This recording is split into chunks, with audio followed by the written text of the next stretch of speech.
Welcome back to my channel let's learn with Gayatri. ఈ వీడియోలో degree third semester BSc computer science స్టూడెంట్స్కి సంబంధించి one of the main major subject అయిన object oriented programming using Java unit 1.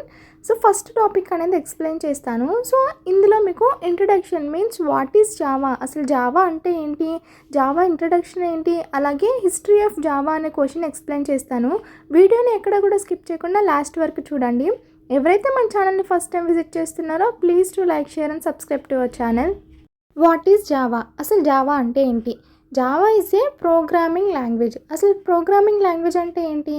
So programming language మనకి coding ఫార్మాట్లో ఉంటుంది. ఈ programming languages use చేసి మనం కోడింగ్ అనేది చేస్తూ ఉంటాం. కంప్యూటర్ సైన్స్ స్టూడెంట్స్కి అందరికీ ఈ పార్ట్కే ఐడియా వచ్చి ఉండాలి ప్రోగ్రామింగ్ లాంగ్వేజ్ అంటే. ప్రోగ్రామింగ్ లాంగ్వేజ్లో మనకి సెట్ ఆఫ్ ఇన్స్ట్రక్షన్స్ అనేవి ఉంటాయన్నమాట.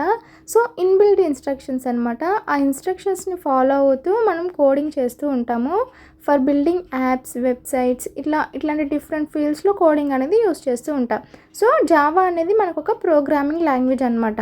జావా ప్రోగ్రామింగ్ని మనం డిఫరెంట్ ఫీల్డ్స్లో డిఫరెంట్ పర్పసెస్ కోసం యూస్ చేస్తూ ఉంటాం. ఫర్ ఎగ్జాంపుల్ డెస్క్టాప్ అప్లికేషన్స్ తీసుకుంటే, సో డెస్క్టాప్ అప్లికేషన్స్లో టెక్స్ట్ ఎడిటర్స్ని క్రియేట్ చేయడానికి, అలాగే మీడియా ప్లేయర్స్ కోసం యూస్ చేస్తాం. When comes to mobile applications, so mobile apps like banking applications, educational applications, అలాగే వాట్సాప్లో కూడా మనం జావాని అనేది యూస్ చేస్తూ ఉంటాం. అలాగే వెబ్ అప్లికేషన్స్, వెబ్సైట్స్ క్రియేషన్స్లో యూస్ చేస్తాము. Cloud computing, big data, IoT, అలాగే గేమింగ్ డెవలప్మెంట్ కోసం కూడా 2D 3D గేమ్స్ డెవలప్ చేయడానికి కూడా జావాని యూస్ చేస్తూ ఉంటాం. Java language was developed by James Gosling in May 1995 for using a set-top box project. So James Gosling అనే scientist set-top box project మీద work చేస్తుండగా ఈ జావా అనే ప్రోగ్రామింగ్ లాంగ్వేజ్ని డెవలప్ చేశారు. And the language was initially called ఓక్ after an oak tree that stood outside Gosling office and also went by the name Green and ended by later being renamed to Java. So first స్టార్టింగ్లో జావాకి Java అనే name ఉండేది కాదు, actually ఓక్ అని పిలిచేవారు అనమాట. And then తర్వాత దాన్ని జావాగా డెవలప్ చేశారు.